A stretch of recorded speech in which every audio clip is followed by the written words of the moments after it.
안녕하세요. 평범한 가정의 가장이 되는 것이 꿈이었던 50대 남자입니다. 저는 조금 불우한 어린 시절을 보냈어요. 그 때문인지 제 꿈은 늘 더도 말고 덜도 말고 평범하기만 한 가정을 꾸리는 것이었죠. 가끔 투덕대고 다투기도 하지만 서로에 대한 신뢰로 굳게 맺어져 있는 부부. 그 아래에서 밝게 자라는 아이들. 화목한 가정을 상상하면 떠오르는 이런 전형적인 가정을 저는 꼭 이루고 싶었어요. 하지만 삶이라는 게 사람을 꿈꾸는 대로 바라는 대로 이끌어주지만은 않더라고요. 제 꿈은 바로 제 아내에 의해 산산조각이 났는데요. 그 뼈아픈 이야기를 지금부터 천천히 시작해 보겠습니다. 제게도 행복했던 유년 시절이 있긴 했어요. 제 친아버지가 제 나이 5살 때 사고로 세상을 떠나기 전까지 말이죠. 제 할머니 할아버지와 아버지의 형제들은 세상에 둘만 남은 우리를 외면했다고 해요. 잘은 모르지만 어머니껜 의지할 부모님과 형제 자매도 없었습니다. 내가 너만 아니었어도 지금 이 모양 이 꼴로는 안 살았을 거야. 진즉 좋은 남자랑 재혼해서 이딴 식으로 처량하게 안 살았을 거라고. 어머닌 매일 술을 마시며 저를 원망하는 말만 내뱉더군요.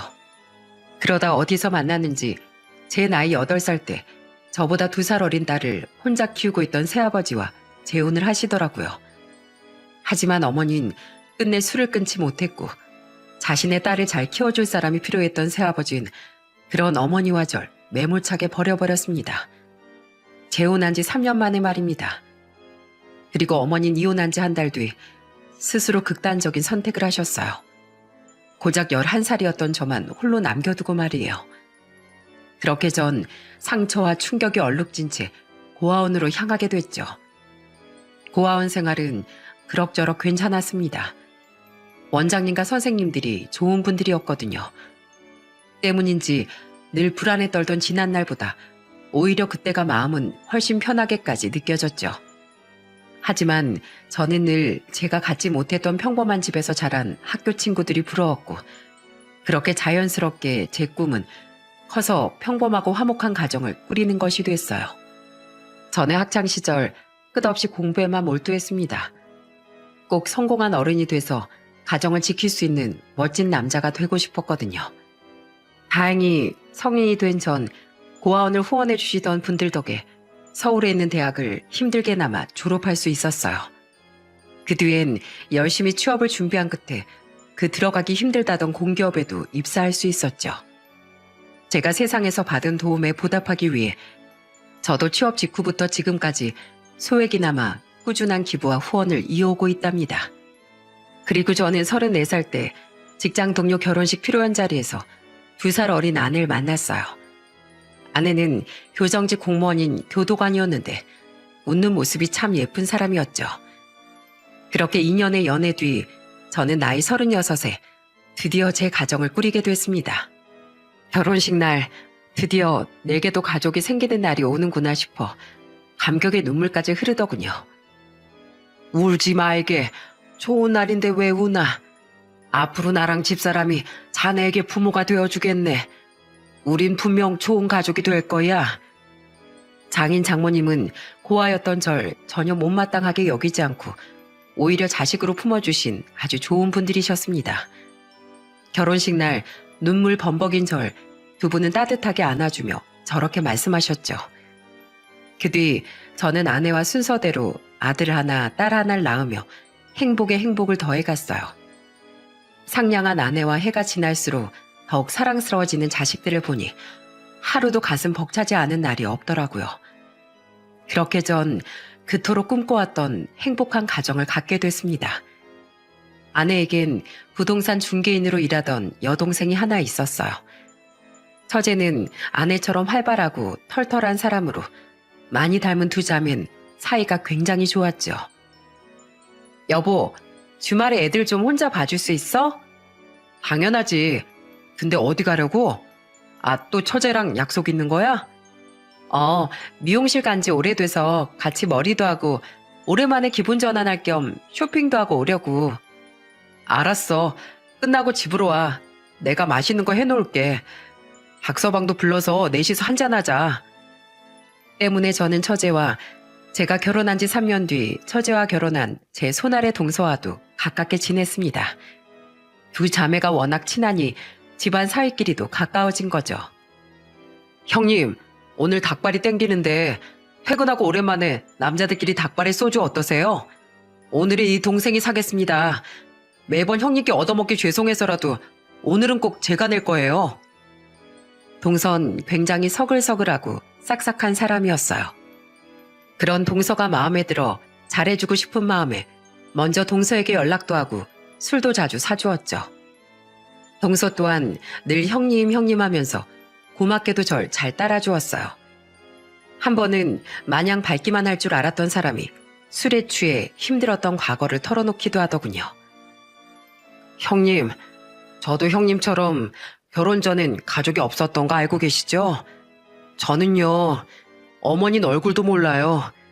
전하다가 어머니가 돌아가셨거든요. 그 뒤론 아버지가 저랑 형을 정말 애지중지 혼자서 키워주셨어요. 근데 제가 막 취업했던 26살 때 저희 형이 친구들이랑 해외여행을 갔었거든요. 한창 서핑에 빠져가지고 해외 유명한 바닷가에서 서핑하고 오겠다면서요. 근데 형은 결국 못 돌아왔어요. 바다에 빠져서 제때 못 빠져나왔거든요. 그리고 그때 너무 충격이 큰 나머지 저희 아버지가 그만 쓰러지신 거예요. 동서는 씁쓸하게 말하며 소주를 입에 털어넣었습니다. 그리곤 왕방울만한 눈물을 뚝뚝 떨구며 말을 이었어요. 아버진 그 뒤로 건강을 회복하지 못하셨어요. 저는 막 입사한 회사 일하고 아버지 간병에 몰두하면서 남은 20대를 전부 바쳤는데 결국 투병한 지 4년 만에 아버진 형 뒤를 따라가시더라고요. 마지막엔 정신도 온전하지 못하신 상태였는데 끝까지 제 이름은 한 번도 불러주지 않고 형 이름만 부르다 돌아가셨어요. 저도 마지막에 꼭 아버지한테서 다정하게 제 이름 한 번만 불려보고 싶었는데 그게 참 아직까지 아쉬움으로 남아있네요. 그 뒤론 진짜 외롭게 살았는데 결혼하니 이게 웬걸? 친형처럼 너무 든든한 형님이 계시지 않겠어요. 형님, 전 정말 형님 좋아하고 존경해요. 사랑합니다, 형님. 저와 과정은 달랐지만 너무 이르게 가족을 잃은 동서가 가여웠어요. 또한 동질감까지 느껴졌죠. 그 뒤 더욱 동서에게 마음이 가 전 정말 동서를 살뜰히 챙겼습니다. 그러다 보니 우리 사이도 전보다 훨씬 가까워졌고 장모님은 가끔 우리에게 우스갯소리로 이런 말을 하시기도 했습니다. 누가 보면 우리 딸들이 아니라 자네들이 친형제인 줄 알겠어. 그렇게 아내와 처제, 저와 동서는 애들을 데리고 서로 놀러도 많이 다니며 돈독한 관계를 이어나갔습니다. 아내는 결혼한 지 8년 뒤 교도관을 그만두고 처제를 따라 부동산 업계에 뛰어들더군요. 그렇게 아내는 처제와 함께 부동산 운영을 하게 됐죠. 그런데 그쪽 일이 적성에 맞았는지 아내는 점차 큰 건 위주로 계약을 많이 성사시키며 능력을 입증해 보이더라고요. 나 진즉 이쪽 길로 뛰어들 걸 그랬나 봐. 내 재능에 나도 가끔 놀란다니까. 아내는 눈썹 휘날리게 바쁜 와중에도 늘 애들과 절 먼저 챙기려고 노력해 주더군요. 행복한 가정을 꿈꿨던 제 마음을 잘 안다면서요. 늘 고마워 여보. 내가 무슨 복이 있어서 당신처럼 좋은 여자를 만났을까? 내가 좀 100점짜리 아내긴 하지. 그러니까 내가 일 때문에 좀 바쁘다고 당신 다른 여자한테 절대 눈 돌리면 안 돼. 이번 생에 김영국은 이 이영선한테만 충성하는 거야. 우리가 애정 섞인 농담을 주고받을 때마다 애들은 옆에서 웃으며 핀잔을 주곤 했어요. 매일이 행복했습니다. 제가 오래도록 꿈꿨던 행복이 제 손안에 있었으니까요. 그리고 강철보다 단단하다고 믿어 의심치 않던 그 행복이 곧 한순간에 와르르 무너져 내릴 거라곤 상상조차 하지 못했죠. 불행의 서막은 제가 결혼한 지 15년이 지났던 해 처제 부부에게 일어난 청천벽력 같은 사건이었습니다. 형님, 이따 퇴근하시면 저녁에 잠깐 처형이랑 같이 처가로 와주시겠어요? 중요하게 드릴 말이 있어서요. 어느 날 동서는 제게 아주 침울한 목소리로 전화해 이렇게 말하더군요. 무슨 일인가 싶어 저는 일이 끝난 후 아내와 애들까지 모두 데리고 처가댁으로 향했죠. 처가댁엔 이미 처제와 동서가 조카들을 데리고 도착해 있었는데 표정이 어찌나 침울한지 두 사람이 입을 열기도 전에 불안함으로 가슴이 쿵쿵거리더라고요. 동선 당시 14, 13살이던 저희 아들 딸에게 어린 조카들을 방에 데리고 들어가 있어달라고 부탁했습니다. 그리고 동서 입에서 나온 말에 장인 장모님은 눈물을 왈칵 터뜨리셨습니다. 이 사람 폐암이래요. 그것도 사기요. 이미 다른 장기로 암이 퍼진 상태라 살 가망이 별로 없대요. 제가 집사람을 좀 더 잘 지켜봤어야 했는데 제가 너무 부족한 남편이었어요. 정말 죄송합니다. 그래서 말인데요. 장인 장모님께서 저희 애들 좀 잠시 돌봐주시면 안 될까요? 우선 항암치료를 해보자고 해서 당장 입원을 시켜야 하는데 제가 간병할 동안 고작 11살, 9살 애들만 집에 내버려 둘 수는 없어서요. 그냥 아픈 것도 아니고 폐암 사기라니 믿을 수가 없었어요. 아내도 저처럼 충격을 받았는지 눈가에 눈물이 글썽거리더라고요. 저는 동서에게 다급히 물었습니다. 검사 결과 잘못된 거 아니야? 처제 어디 아픈 데 없이 건강했잖아. 저희도 처음엔 못 믿고 다른 병원에서 검사를 받아봤는데 결과는 똑같았어요. 사실 집사람이 요새 살이 좀 빠지고 가슴 통증이 약하게 있긴 했거든요. 기침도 자주 했고요. 병원에 가보래도 별일 아니겠지 하며 안 가더니 이번엔 결국 기침을 하다 피까지 토해서 건강에 단단히 문제가 있구나 싶어 병원에 데려갔던 거예요. 근데 이렇게까지 결과가 처참할 줄은 미처 생각조차 못했고요. 이거사, 아프면 일찍 병원에 갔었어야지. 그걸 이 지경이 되도록 방치해두면 어떡해. 장인어른은 처제의 팔을 붙잡고 결국 오열하셨습니다. 처제도 동서도 고개를 떨군 채 잘못한 것도 없으면서 죄송하다는 말만 연발했죠. 애들이 들어가 있던 방 안에선 조카들이 울음을 터뜨리는 소리가 들리더군요. 나중에 아들에게 듣기로 어른들의 대화가 궁금하다며 첫째 조카가 방문을 슬쩍 열어놨었다고 하더라고요. 근데 들리는 얘기가 자신의 엄마의 암 소식이었으니 애들이 얼마나 놀랐겠습니까? 그러자 장모님은 황급히 달려가 울고 있는 조카들을 안고 달래셨어요. 불쌍한 내 새끼들, 할미가 옆에 있어주마 하시면서요. 조카들을 장인 장모님께 맡긴 뒤 처제는 곧장 병원에 입원해 치료를 시작했습니다. 만에 하나라는 신락 같은 희망을 안고서요. 저는 그런 처제의 병원에 자주 찾아가 끊임없는 위로의 말을 건넸습니다. 형부도 바쁘실 텐데 너무 자주 안 오셔도 돼요. 제가 너무 죄송하잖아요. 안 바빠. 내 가족이 아픈데 여기 오는 것보다 중요한 게 어디 있어. 그리고 처제, 박서방, 둘 다 애들 걱정은 하지 마. 나도 종종 처가댁 가서 애들 들여다보고 오는데 애들 다행히 밥도 잘 먹고 씩씩해. 처제는 분명히 나을 거고 애들도 의젓하게 그런 엄마 나을 때까지 기다릴 거야. 박서방, 자네 밥은 챙겨 먹으면서 간병하고 있는 거지? 환자만큼 보호자 건강도 중요해. 감사해요, 형부. 그런데 언니는요? 오늘도 언니는 같이 안 왔어요? 부동산 일 때문에 요즘 정신이 없나 봐. 언니 보고 싶어서 처제 서운하겠다. 저는 자주 처제와 조카들이 있는 처가댁을 들여다보고 챙겼습니다. 상심이 크신 장인 장모님도 위로해드리느라 아주 정신이 없었죠.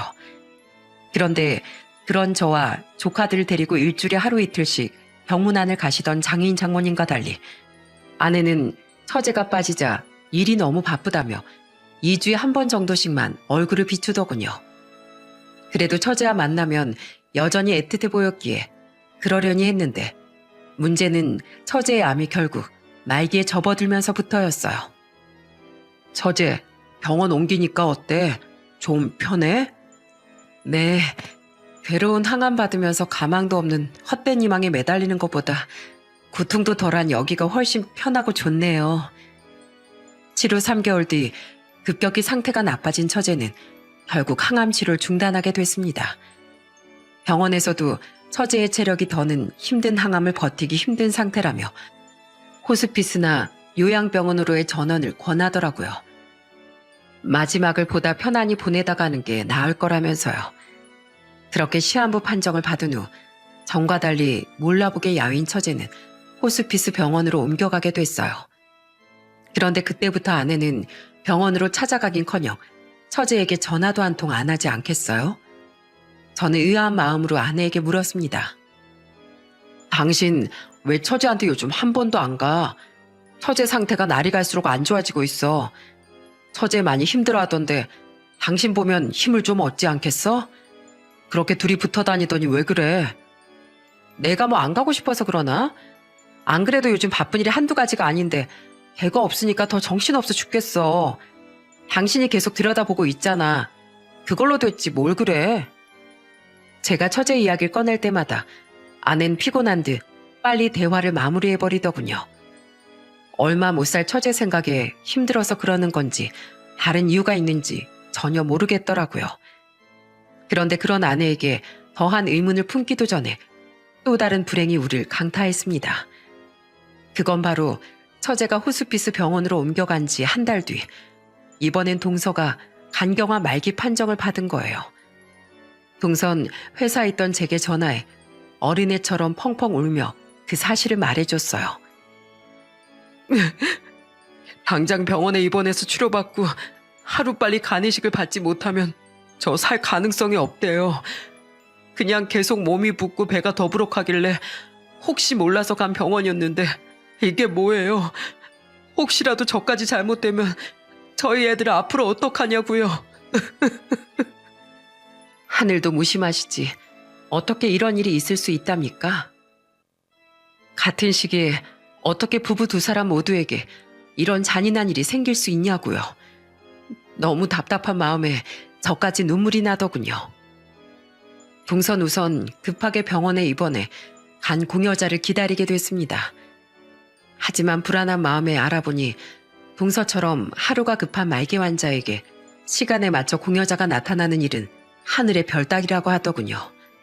워낙에 대기자가 많아서요. 그래서 전 잠시 고민 끝에 동서에게 간이식을 직접 해주기로 마음먹곤 아내에게도 이야기했습니다. 뭐? 당신이 직접? 그러다 나중에 부작용이라도 생기면 어떡해. 그래도 이렇게 손 놓고 박서방을 보낼 수는 없잖아. 엄마 아빠 다 잃으면 조카들은 또 어쩌고. 박서방한텐 가족도 없고 이미 처제가는 암세포 때문에 손 쓸 수도 없는데 나라도 우선 박서방을 살려야지. 박서방 몰래 우선 적합 검사를 받아봤는데 다행히 적합하단 결과가 나왔어. 알았어. 당신 뜻이 그렇다는데 내가 뭘 어쩌겠어. 고마워 여보. 우리 가족 위해서 그렇게까지 해줘서. 그리고 동서는 처음엔 저에게 폐를 끼칠 수 없다며 간이식을 거부하더라고요. 저는 그런 동서의 어깨를 붙잡고 단호한 어투로 말했어요. 자네가 지금 나한테 폐 끼치는 게 자식들보다 중요해? 처제도 날이 갈수록 상황이 악화되는 와중에 자네까지 없으면 애들은 어떡하라고? 정신 똑바로 차려.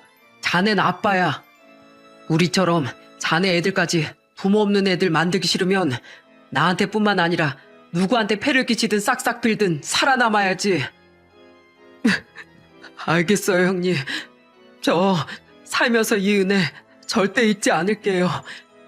그래, 잘 생각했어. 그래야지, 암.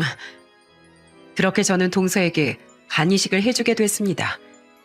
수술 전 마지막으로 처제를 찾아갔는데 그때 처제는 제 팔을 붙잡고 엉엉 울며 미안하고 고맙다는 말만을 반복했죠. 그리고 우리의 수술날 장인 장모님은 조카들 데리고 아내와 저희 애들과 함께 수술이 끝날 때까지 자리를 지켜주셨어요. 수술은 다행히 동서와 저 모두 아무 이상 없이 끝이 났고 장인 장모님은 저를 붙잡고 대성통곡을 하시더라고요. 고맙네. 고마워. 자네가 박서방을 살렸네. 박서방도 무사히 마취해서 깨어났다네.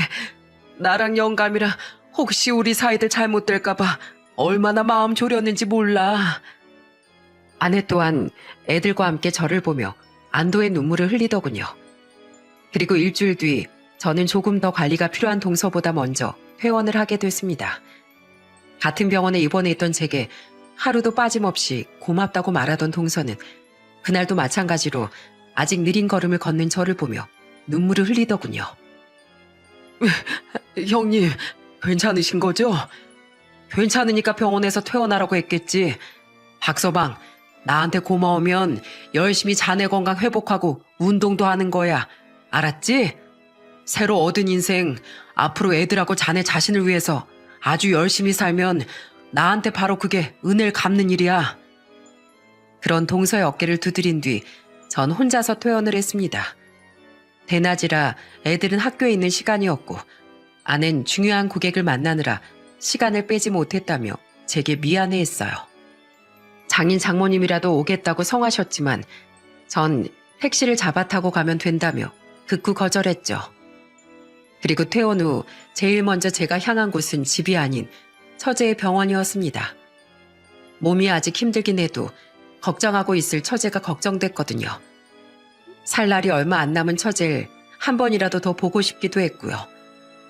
그리고 저를 본 처제는 깜짝 놀란 표정을 짓더군요. 형부, 오늘 먼저 퇴원하셨다는 얘기 남편한테 전화로 들었어요. 힘드실 텐데 집에 가서 쉬시지 왜 여기로 오셨어요? 우리 예쁜 처제 걱정돼서 왔지. 계속 나랑 박서방이랑 통화했다곤 해도 진짜 괜찮은 건지 얼마나 걱정됐겠어. 자, 나와봐. 멀쩡하지? 그러니까 전화로 계속했던 그 미안하단 소리 이제 그만해도 돼. 그나저나 처제 몸은 좀 어때? 그리고 환하게 웃는 절 본 처제는 갑자기 왈칵 눈물을 터뜨리더군요. 어차피 곧 죽을 제 걱정하느라 그 몸으로 여기로 오신 거예요? 형부 왜 그렇게 바보같이 사람이 착해요? 저희 남편한테 간 기증까지 해주고 저도 저희 애들도 친언니보다 더 잘 챙겨주시고 대체 왜 저한테 이렇게 잘해주시냐고요? 나한테 예전에 잠깐 여동생이 있었다고 말했었지? 난 처제만 보면 나름대로 내가 예뻐했던 그 여동생 생각이 자꾸 났어. 그리고 우린 가족이잖아. 처제도 박서방도 전부 억만금을 줘도 안 바꿀 내 소중한 가족이야. 그래서 그러지 다른 무슨 이유가 더 필요하겠어? 처제, 그렇게 막 가쁘게 숨 쉬면 안 돼. 위험해. 뚝 굳히고 진정하자. 알았지? 처제는 그런 제 말에 울음을 멈추긴커녕 더 서럽게 흐느끼더군요. 그리고 겨우 진정한 처제는 사실 제가 오면 말해줄 것이 있었다는 얘기를 하더라고요. 아우, 난 이제 처제랑 박서방이 뭐 할 말 있다고 하면 무섭기부터 하더라. 무슨 말인데? 뭐 설마 또 안 좋은 소식이야? 죄송하지만 맞아요. 형부, 우선 이것 좀 보세요. 처제는 자신의 휴대폰을 들어 웬 영상 하나를 틀어주었습니다. 저는 아무 생각 없이 휴대폰 화면을 들여다봤는데 영상이 뒤로 갈수록 제 눈은 튀어나올 듯 커다래졌어요. 이거 우리 애들 엄마 아니야? 처제 언니 맞지?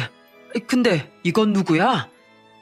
영상 속에선 제 아내가 웬 남자랑 같이 술을 마시며 진한 스킨십을 하고 있더라고요. 서로 부르는 호칭을 들어보니 여보 자기 거리는 게 딱 봐도 바람을 피우는 것 같았어요. 처제는 놀란 제게 이번엔 20여 장의 사진을 휴대폰 문자로 전송해줬습니다.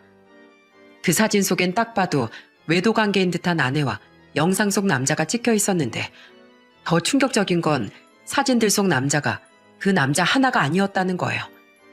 다른 몇 장의 사진은 아내가 또 다른 얼굴의 남자랑 다정한 스킨십을 하고 있더라고요. 놀라서 손을 바들바들 떠는 제게 처젠 그동안 제가 미처 알지 못했던 아내의 추악한 본 모습을 털어놓기 시작했습니다. 사실 언니 지금 바람 피우고 있어요. 그것도 보시다시피 두 사람이랑요.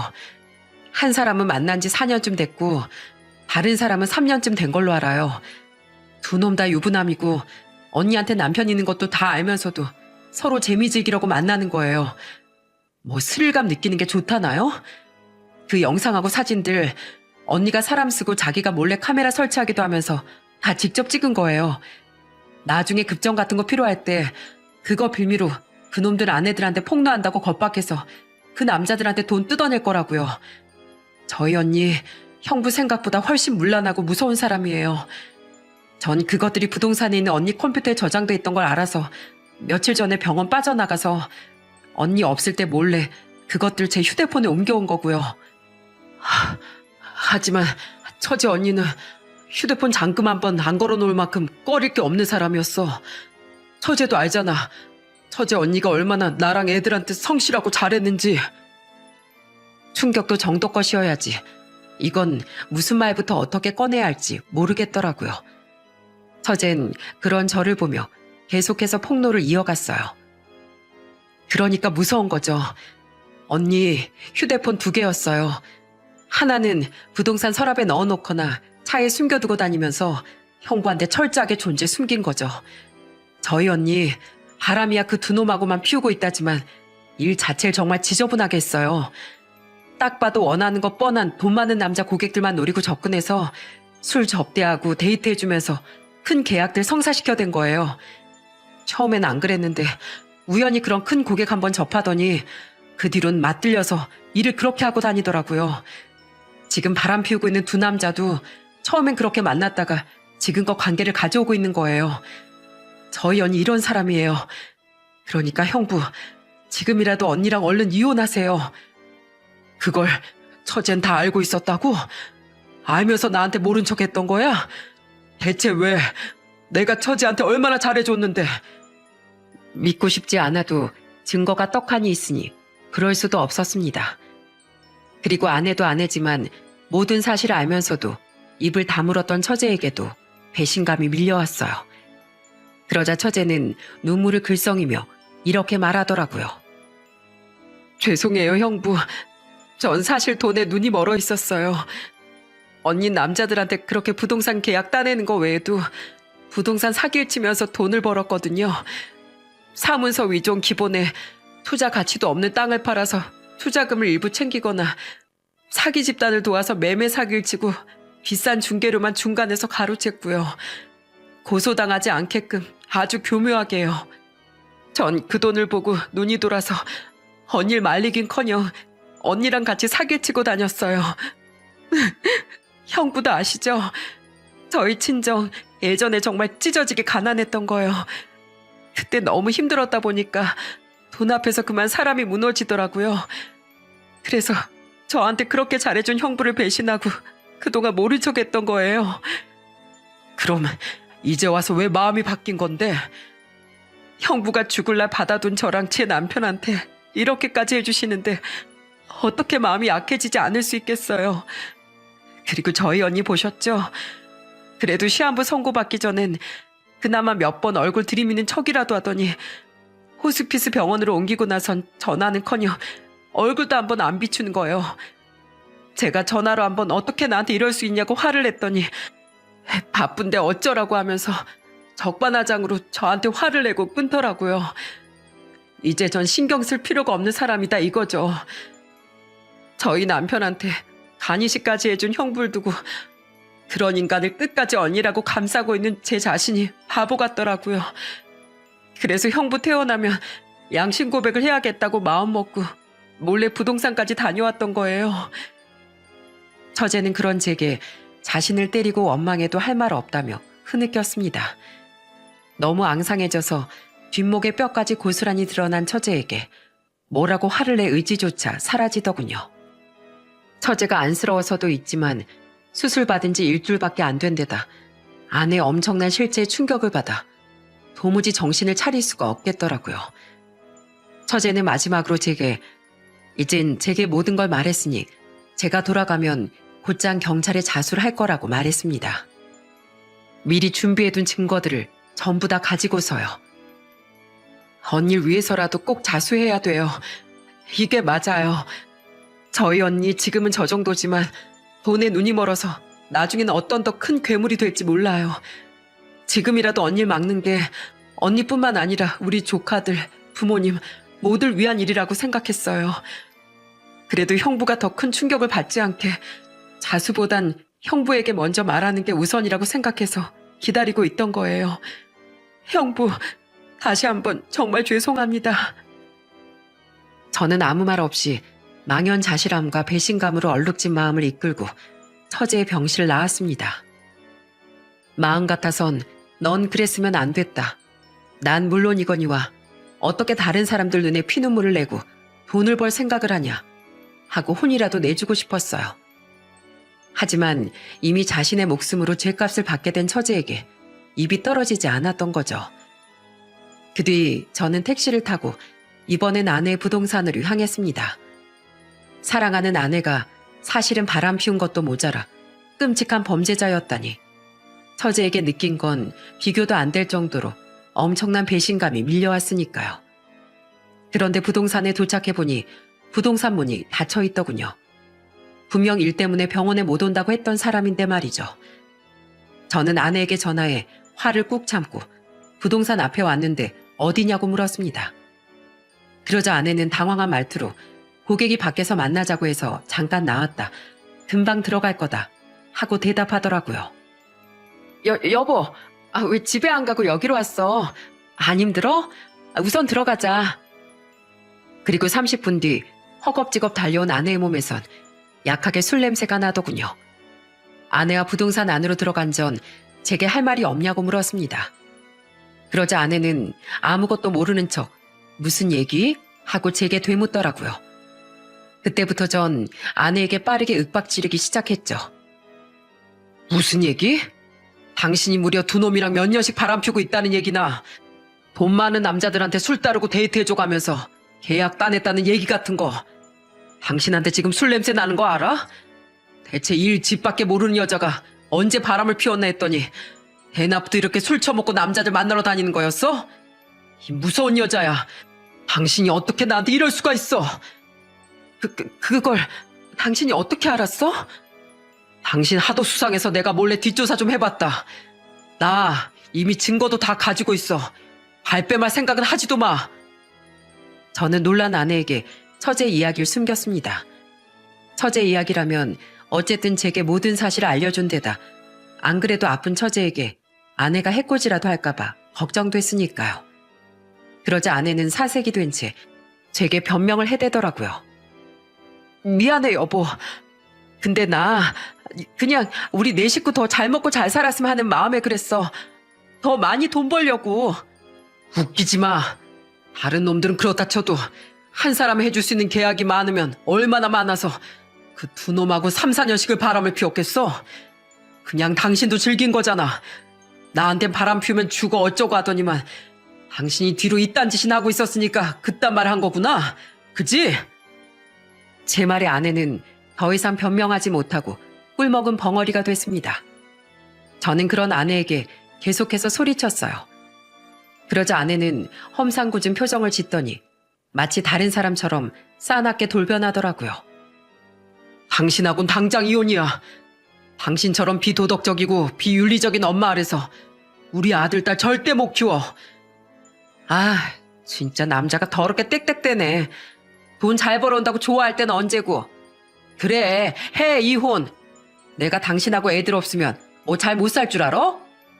오히려 더 이상 유부녀도 아니니까 거리낌 없이 남자 고기들 더 잘 만나고 다닐 수 있겠네. 나도 사회적으로 욕먹기 싫어서 좋은 아내 엄마인 척했던 거지. 제약도 많은 유부녀 생활이 얼마나 짜증나는지 알아? 진즉 부동산 일 시작했으면 이딴 돈도 몇 푼 못 버는 인간하고 결혼도 안 했을 텐데. 고아의 그지 자식 데려다가 단꿈 좀 꾸게 해줬더니 주제도 모르고 어디서 잘난 척이야? 이게 당신 본성이었구나. 어떻게 나한테 싹싹 빌긴커녕 사과 한마디 안 할 수가 있어. 어차피 이혼할 건데 뭐하러 그래야 되는데 내가. 그래, 하지마. 당신 오늘 일 정말 두고두고 후회할 거야. 그리고 살면서 나랑 우리 애들 배신한 죄 아주 톡톡히 치르게 될 거야. 두고 봐. 그깟 돈 때문에 가족들 팽개쳐버린 당신이 무슨 대가를 치르게 될지. 저는 아내에게 이렇게 경고하곤 부동산을 대차게 나와버렸어요. 그리고 아내가 끝까지 사과하지 않았듯 저 또한 끝까지 아내에게 처제가 곧 자수할 거란 이야기를 하지 않았죠. 누군간 그래도 아내였는데 남자가 돼서 치사한 행동을 했다고 말할 수도 있을 것 같습니다. 하지만 전 자신의 행동을 부끄러워하긴커녕 반성조차 않는 아내에게 제가 할 수 있는 최고의 복수라고 생각했어요. 혹시 아내가 지레 겁을 먹고 도망갈까봐 제가 아내의 사기 행각에 대해 알고 있다는 말을 언질조차 안 했던 거죠. 물론 아내가 제게 잘못을 빌었어도 저는 똑같이 행동하긴 했을 거예요. 남들 눈에 피눈물 내는 사기꾼은 그게 제 자식이 됐을지라도 응당 법의 처벌을 받아야 한다고 생각했으니까요. 처제는 제게 말한 대로 제가 가자마자 병원을 나가 증거를 들고 경찰에 자수를 한 모양이더군요. 왜냐하면 그날 아내는 집으로 돌아오지도 못하고 출동한 경찰에 붙잡혀 구속이 됐거든요. 살 날이 얼마 남지 않았던 처제는 조사만 받은 채 풀려났다고 전화가 왔죠. 소식을 들은 장인 장모님은 기함을 하며 제게 전화를 거셨더군요. 저는 그런 두 분께 처제에게 전화해보는 게 빠르실 거란 말씀을 드렸어요. 그러자 그날 내내 연락이 없던 두 분은 다음날 애들이 모두 학교 간 시간에 절 직접 찾아오셨습니다. 그리곤 절 보자마자 손을 붙잡고 눈물로 사과를 하셨어요. 미안하네 김서방. 영주 그 망할 것에게 전부 들었어. 딸 둘이 그런 사기꾼이었다는 것만 해도 충격인데 영선이 그것은 바람까지 피우고 있었다니. 아니 이게 대체 무슨 일인가. 나랑 집사람이 자식들을 키워도 단단히 잘못 키웠네. 자식 농사를 잘 지은 줄 알았더니 알고 보니 전부 썩었던 거야. 자네 애들은 괜찮은가? 충격이 크지? 그렇죠. 자기들 엄마가 구속이 됐으니까요. 숨길까 하다가 나중에 알면 애들이 더 상처받을 것 같아서 애들 엄마가 바람 피운 거랑 무슨 죄를 지었는지에 대해 최대한 담백하게 설명해 주려고 노력했어요. 많이 힘들면 학교 하루 쉬어도 된다고 했는데 의젓하게 그냥 가겠다고 하더라고요. 사실 그런 두 분이 무슨 잘못이 있었겠습니까? 결혼한 후 저를 친아들처럼 대해준 좋은 분들이었으니 두 분을 원망할 이유는 없었어요. 하지만 차마 괜찮다는 말도 나오지 않아 몸이 힘들어 쉬고 싶으니 오늘은 돌아가 달라고 말씀드렸죠. 그리고 얼마 뒤 조금이나마 체력이 회복된 전 협의 이혼을 위해 아내의 면회를 갔습니다. 그런데 그 얼마 안 되는 시간 동안 이혼이 뭐가 무섭냐던 아내는 당당히 자긴 이혼하기 싫다고 하지 않겠어요? 당신 다 알고 있었지. 영주 걔가 나한테 먼저 다 말했어. 내가 바람 피우고 남자들 만난 거, 사기치고 다닌 거 자기 입으로 당신한테 다 말했다고. 씹어먹어도 시원찮을게. 지 죽는다고 왜 내 인생까지 망하게 만드냔 말이야. 아이씨, 열받아 죽겠어. 그래, 알고 있었어.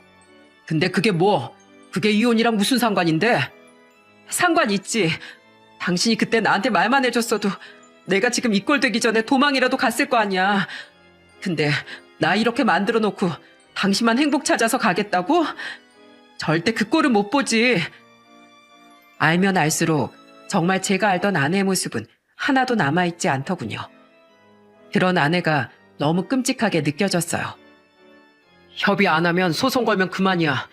어차피 내가 이기는 싸움이라고. 그리고 당신 지금 재수없게 구속됐다고 생각하면서도 마음은 하나도 안 괴롭지? 가족들 마음은 이렇게 찢어지게 해놓고.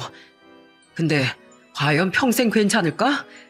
자식밖에 몰랐던 당신 부모님, 당신을 끔찍이 사랑했던 나랑 우리 애들 전부 잃고 혼자 남을 텐데 혼자 사는 삶이 과연 행복할까? 가족이란 존재가 당연한 듯 옆에 있을 때 몰라도 한 번 없어지면 그 빈자리가 얼마나 엄청난지 당신은 아직도 몰라. 그리고 곧 알게 되겠지. 그 엄청난 상실감과 괴로움을. 그리고 그때 가서 후회도 이미 늦었을 테고. 당신 동생이 그냥 끝까지 모른 척 할 수 있었는데도 불구하고 왜 이제 와서 자수했는지 알아? 당신 지금이라도 맞고 싶었대. 이대로 가다간 당신 걷잡을 수 없을 정도로 망가질 테니까 함께 잘못한 동생으로서 그것만은 꼭 맞고 싶었대. 그래도 언니에 대한 애정이 많았던 동생을 당신 이제 쓸모 없어졌다고 생각하고 그냥 버려버린 거야. 당신이 돈과 이기적인 쾌락에 눈멀어 있을 때 진짜로 놓친 게 뭐였는지 앞으로 감옥에서 오래오래 곱씹어봐. 잘 있으라고는 안 할게. 간다. 제 말에 아내는 뭔가 느끼는 게 있었는지 아니면 화가 나서였는지 제가 자리를 떠날 때까지 더는 한마디도 하지 않았습니다. 이후 저는 아내에게 이혼과 위자료 소송을 걸었고 처제에게 받은 인적사항으로 그 상간남들에게도 전부 위자료를 청구했어요. 그리곤 그 두 놈 집을 찾아가 아내들에게도 증거를 건네주며 사실을 폭로했죠. 그놈들을 응징하고 싶어서도 있었지만 저처럼 아무것도 모르고 있었을 아내들이 불쌍했거든요. 한편 처제와 아내가 저지른 짓을 전혀 몰랐던 동서는 제가 퇴원한 지 2주 뒤 많이 나아진 모습으로 퇴원했습니다. 우린 가족 중 누구도 그때까지 동서에게 이 엄청난 사건을 말해주지 않았어요. 열심히 회복해야 할 중요한 시기에 동서에게 큰 충격을 줘선 안 된다고 생각했거든요. 동선 퇴원하자마자 처제의 병원으로 향했는데 그때 처제에게 이야기를 전부 들은 모양이더라고요. 처제의 병원에서 나온 동서는 자신의 집이 아닌 저희 집으로 달려와 저를 보고 울부짖었습니다. 형님이 제일 힘드실 때 옆에 없어드려서 죄송해요. 그동안 몇 번이나 면회를 오셨으면서 왜 저한테 말을 안 하셨어요? 많이 힘드셨죠? 괜찮아. 처음엔 아무리 가슴을 내리쳐도 고통이 나아지질 않더라고. 그런데 상처받고 힘들어하는 애들을 보니까 정신이 번쩍 차려지더라. 가뜩이나 상처받은 애들한테 아빠까지 무너지는 모습을 보이면 애들이 더 힘들 거라고 생각하니까 말이야. 자네도 많이 놀랐지? 처형 일도 일이지만 제 아내가 그런 사기 행각에 계속 가담해왔다는 사실이 너무 충격적이었어요. 그렇다고 이젠 정말 언제 위독해져도 이상하지 않은 그 사람한테 화를 낼 수도 없는 노릇이고요. 그래서 그냥 죽을 때까지 피해자들에게 미안한 마음만은 잊지 말라고 말해줬어요. 형님, 제 아내가 형님을 오랫동안 배신하고 있었는데도 불구하고 저 입원했을 때 몇 번이나 찾아가 챙겨주셔서 감사합니다. 저질 용서한 건 아니야. 그런데 미워도 가족이라고 몸도 마음도 고통스러워하는 처질 모른 척하기도 힘들더라고. 그래서 그냥 가끔 들여다보고 금세 돌아온 게 다야. 동서는 처제의 실체에 충격을 받았음에도 남편 된 도리로 어떻게 아내를 외면할 수 있겠냐며 꾸준히 집과 병원을 오가며 처제를 챙겼습니다. 아직 성치도 않은 그 몸으로 말이죠. 처제가 밖에서 어떤 사람이었던 간에 제 아내와 달리 동서를 향한 처제의 마음만은 진심이었던 것 같아요. 왜냐하면 마치 동서를 기다렸던 듯 처제는 동서가 퇴원한 지 고작 8일 뒤 갑자기 위독해지며 세상을 떠나고 말았거든요. 아이고, 이것이 마지막에 부모 가슴에 대못을 받고 가는구나. 부디 하늘 가서라도 피해자들을 위해서 뉘우치고 살거라. 장인 장모님께서는 차마 아내와 처제에게 피해당한 피해자들에게 미안해서 마음 놓고 애도도 못하겠다고 흐느끼셨습니다. 저는 그런 두 분과 슬픔에 빠져 정신을 못 차리던 동서를 대신해 장례를 챙겼죠. 고맙게도 저희 두 아이는 엉엉 우느라 바쁜 자신들의 사촌 동생들을 살뜰하게 보살펴줬어요. 이후 동서와 전 각자의 아이들을 챙기며 몸 회복에 주력을 다했습니다. 동서도 저도 각각 다른 의미로 아내를 잃은 슬픔 혹은 충격에서 벗어나지 못한 상태였지만 우린 보살필 아이들이 있는 아빠였으니까요. 그리고 아내는 생각보다 저지른 범죄가 많았는지 제 예상보다 훨씬 큰 징역형을 선고받았어요. 또한 전 이혼 소송에서 승리해 아이들의 양육권까지 당연히 받아낼 수 있었고 이혼과 동시에 아내와 상간남들에게 위자료도 지급받을 수 있었죠. 제게 감사 인사를 하려 연락한 그놈들 아내들에게 듣기로 두 놈은 전부 이혼과 더불어 아내들에게도 위자료 청구를 당했다네요. 게다가 아내와 영상에 찍혀있던 그놈은 부잣집 처가 식구들에게 몰매를 맞고 단단히 응징당하며 거의 맨몸으로 쫓겨났다고 하더라고요. 그렇게 2년이 지난 지금 전처는 여전히 교도소에 수감 중입니다. 범죄자들을 교화시키던 교도관에서 수감자 신세가 된 기분이 아주 더러웠을 거라고 생각해요. 저는 동서가 살던 아파트 옆집이 마침 매물로 나와 작년엔 애들과 함께 이사를 했습니다. 그리곤 서로 친형제처럼 의지하며 제법 평온한 일상을 보내고 있죠. 동서와 저는 건강을 완전히 회복했고 동선 다시 회사에 복귀도 하며 든든한 가장으로서 살아가고 있어요. 장모님, 장인어른 잘 지내셨어요? 요즘 저희 둘 다 일이 바빠서 자주 못 와봤네요. 아닐세, 바쁘면 그럴 수도 있지. 손주들도 우리에게 안 보여주고 왕래를 끊을 수도 있었을 텐데 이렇게 한 번씩 찾아와줘서 그것만으로도 나랑 집사람은 자네들에게 감사하고 있어. 그리고 동서화전 한 번씩 애들 데리고 장인 장모님을 찾아뵙기도 합니다. 맞벌이인 자식들 내외를 대신해 애들이 아주 어릴 적엔 저희 대신 애들을 키워주시다시피 하신 두 분께 손주들을 보여드리지 않을 수 없었으니까요. 두 분은 전처의 복역 초반엔 두어 번 면회를 가신 모양인데 영 반성의 기미가 없는 전처를 두 분은 자식으로 두길 포기했다고 말씀하셨어요. 짧은 시간 동안 자식을 모두 잃고 쓸쓸해지신 두 분을 동서와 전 모른 척 할 수가 없더라고요. 부모 없는 저희에게 친부모처럼 잘해주신 분들이었으니 이제 동서와 전 우리가 두 분의 자식이나 다름없다고 여기기로 한 거죠. 저희 애들과 조카들은 다행히 마음의 상처에서 조금씩 벗어나 활기찬 모습을 찾아가고 있습니다. 하지만 저희 애들은 자신들의 엄마라면 아주 치가 떨리도록 싫어해요.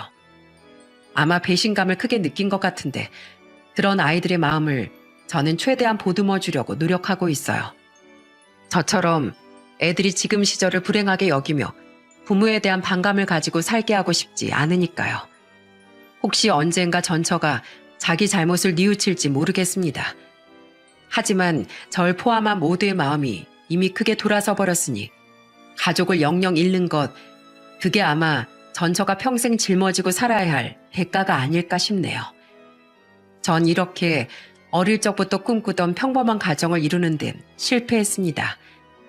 하지만 비록 아내란 여잔 형편없었을지 몰라도 장인 장모님과 저희 애들 그리고 특히 동서라는 형제를 만난 건 기적과도 같은 행운이었다고 생각해요. 아내와는 갈라섰을지라도 제 곁에 많은 가족들이 남게 되었으니까요. 저는 앞으로 제게 남은 가족들 모두를 끝까지 지키고 챙기며 가족을 위해서만 살 생각입니다. 남들이 보면 조금 이상한 형태의 가족일지라도 가족이란 이름만으로도 제겐 더없이 귀한 가치를 지닌 모두니까요. 가족이란 때론 우리에게 무한한 힘과 행복을 주기도 하지만 때론 끝없는 슬픔과 불행을 안겨주기도 하는 참 어려운 존재인 것 같습니다. 하지만 그럼에도 불구하고 가족이란 이름이 주는 행복과 안정감을 많은 사람들이 갈망하면서 살아가곤 하죠. 부디 여러분들 곁엔 많은 아픔을 겪었던 저와 달리 가족을 소중히 여길 줄 아는 좋은 가족들만 곁에 있었으면 좋겠습니다. 어떠한 형태든 상관없이 모든 가정에 행복이 가득하길 바라며 이만 제 사연을 마칠게요. 감사합니다.